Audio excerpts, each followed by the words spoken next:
I hadn't done that well in high school that I could just go off to any college I want to.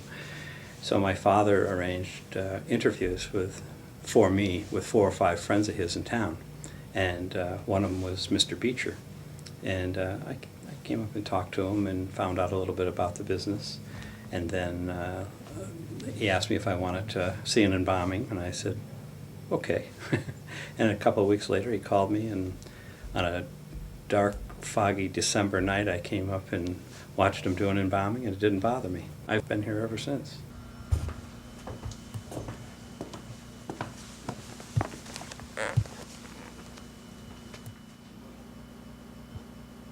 This particular industry, if you will, has more secrets than others. People understand embalming to the sense of the fact that chemicals are used and that blood is taken away. But if they knew exactly how it was done, they might turn around and say maybe they wouldn't want that for their loved one. Those that do understand a little bit about it are still making the decision to do it because they realize that that's usually done, and that's certainly done if there's going to be viewing, and we need to have that viewing. We need to have that time when folks come to express their grief to us and say why mom was loved and why she'll be missed, and that's all a part of it. 1, 2, break.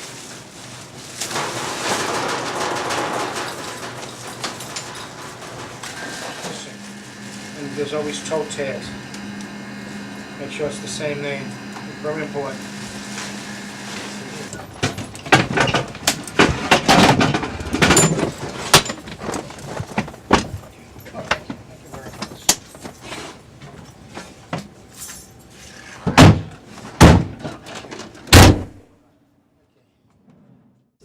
I've been in this, as I say, 40 years, and probably 25 years ago I was on a removal over in a local community here where the guy had been dead for several days, and it was 2 o'clock in the morning, and I gagged. I did when I walked in there. I thought I was going to regurgitate and vomit, but I didn't. But it just, it just caught me off guard. But I mean, that's just something that's natural. And what you do, you got to get in and get out. You just can't look at it and wait for it to go away, because it isn't going to happen. And you're there for a job to do, so you just get in there and get the body into a plastic bag and zip it up and get it into your stretcher and get it out of the house so you can get away from the odors.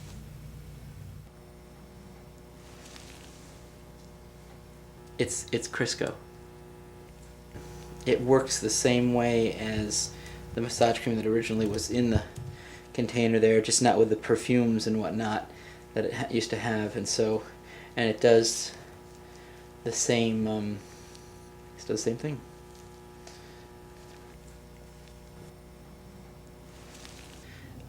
I grew up in the business. My father was a funeral director since before I was born, and so there was always an interest in what my father was doing, and the type of feeling where if Dad is doing it, it must be okay, no matter what the aspect of the business was, from making people feel better and feel comfortable at a time of need to the preparation of the deceased, and whatever circled around that was okay. I wanted to be a chef, and I really did, and I knew that, after working in some restaurants, I wasn't positive I wanted to do it constantly. So I said, all right, I'll enroll in the mortuary science program, start that out. If I really find that this is not for me, I'll just switch, and not have to worry about switching schools, and make it easy for myself.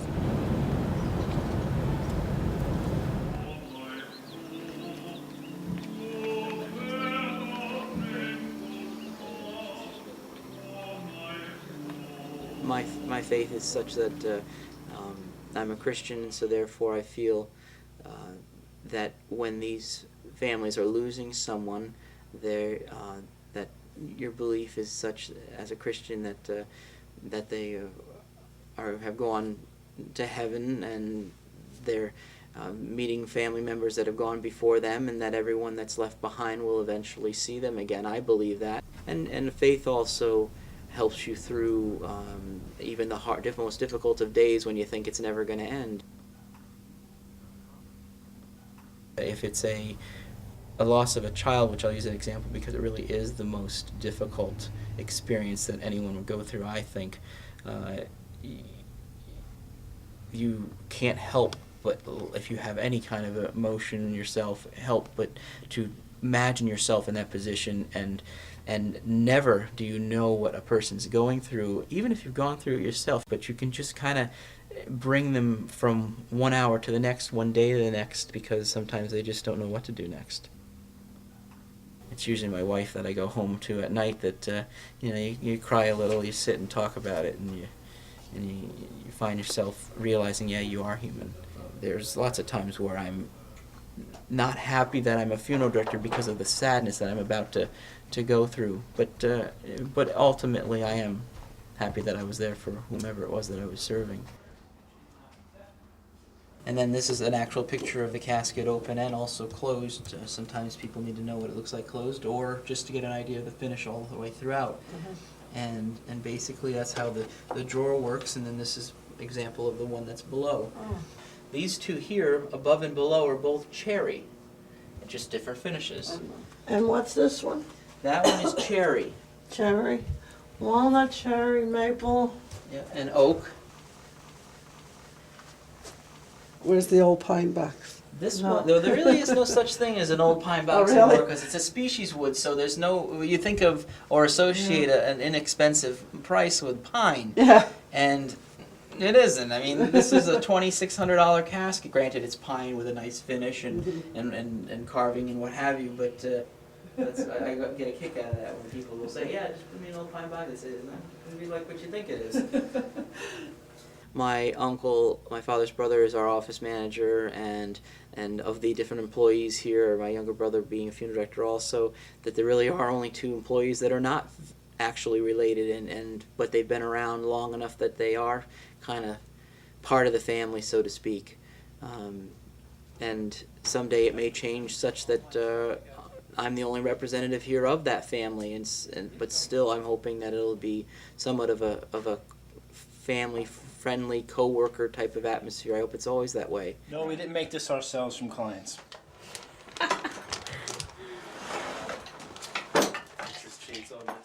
To inject the individual, you still have the thoracic area and the abdominal area that needs treatment in and of its own, and so you're using what's called a trocar, which I'll show you in a minute, to take out the fluids that are there, and also to kind of puncture certain areas to be able to introduce into it a cavity fluid that's then put in later on, and that's in addition to the circulatory system embalming fluid. In other words, you embalm the person and then you treat the cavities afterwards. When you use a femoral artery, which is towards the top of your leg there, you're going to sometimes look for the extra help of inserting the tip of this plastic tube into the vein and kind of guide it up towards the heart. And then you attach the other end of this tube to the end of this, like that, and you're pulling and you're forcing the blood to come down, and possibly some clots and different things that are just inside a person's body, and you're doing that quickly, back and forth, and it's going to bring about a drainage just in case it's blocked and you want to free it. Certain pressures you don't want to go above. The person will swell, if you will, in a way that can't be reduced again. You always have to remember things like that. One part of the room here is some ammonia, another part of the room there's a cabinet where there's bleach. Can't mix the 2 of those or else you're never going to wake up.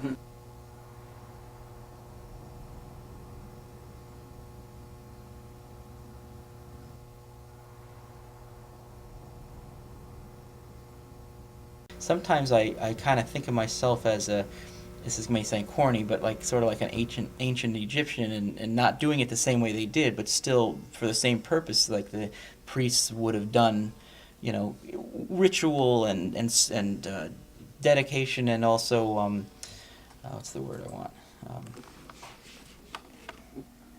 Respect.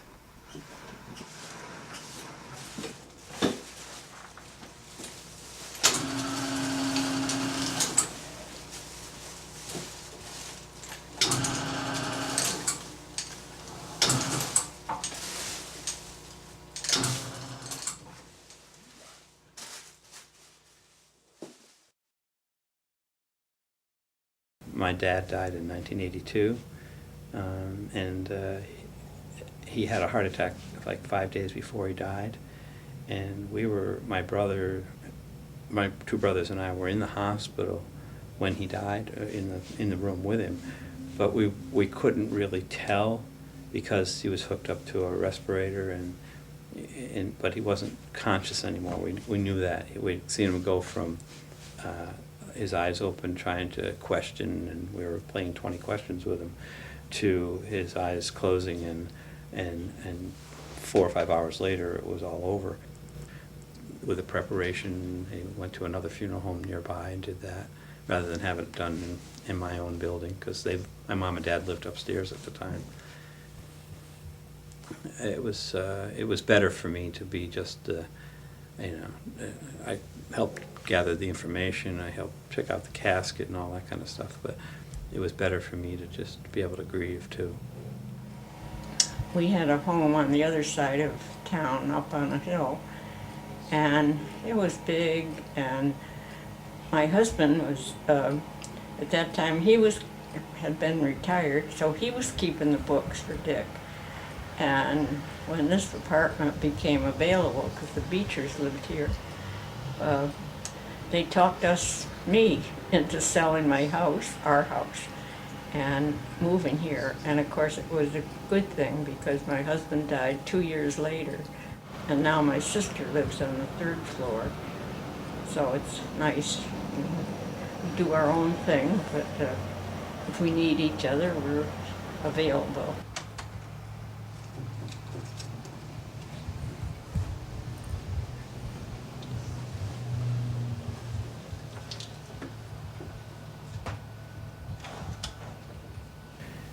As a young funeral director, we had a 30-day-old baby died, and I was involved in it. And I remember my wife was pregnant at the time for my oldest son, Richard, and I just when he was born, until he was 31 days old, I was a basket case.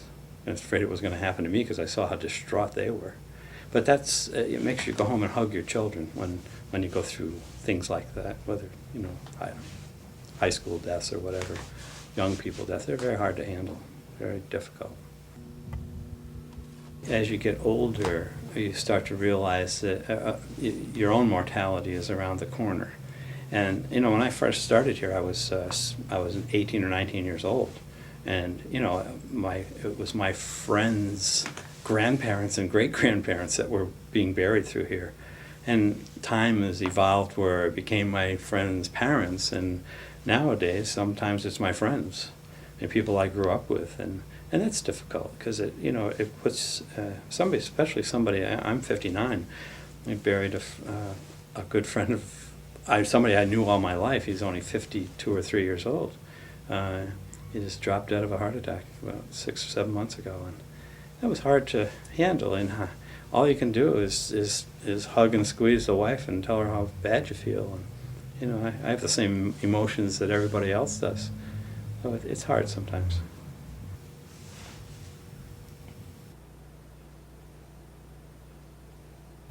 We encourage viewing, whether it's just for the family or whether it's for the general public. And that helps bring about the reality of death, because you see the person and they're gone, they're dead. Even though we try to make them look like they're not, it just, that confronting that is a part of the process. First of all, you set the features. You make sure the eye is closed, the mouth is closed. You clean out the eyes and nose and mouth with a disinfectant, so there's not going to be any germs spewing out at you.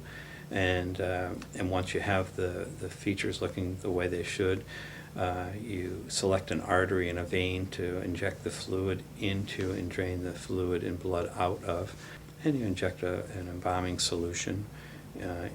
And that takes usually about 2 to 3 gallons of the solution, which is water and a formaldehyde mixture, and sometimes a little cosmetic liquid into it that gives the remains kind of a more lifelike appearance, color-wise, like a pink, that type of. And then And then basically you're done. And then the body needs to be washed and cleaned real well as far as, it's like a bathing. And, because you don't want problems for yourself or when you have calling hours, visiting hours. Folks that plan a funeral and don't have that time to grieve in whatever form it should be for them, be it very traditional or even on a more simpler plane, it should still be something. And those that just kind of say, we're not going to do anything at all, I feel that they're neglecting themselves in some respect, because it's almost like saying, well, that person didn't live. What would I want? I want whatever is going to make those that are left behind most comfortable and get them through that time. So if it means a wake with an open casket, that's fine. If they turn around and say, oh, Rich changed so greatly through his illness, we just don't want to have an open casket, but we'll have a memorial service or whatever they want. I believe in the funeral, because the funeral really is for the living and not the deceased, to honor their wishes and all, or try to, but the funeral's really for those that are experiencing it and going on and trying to memorialize or memorize have a memory of that person.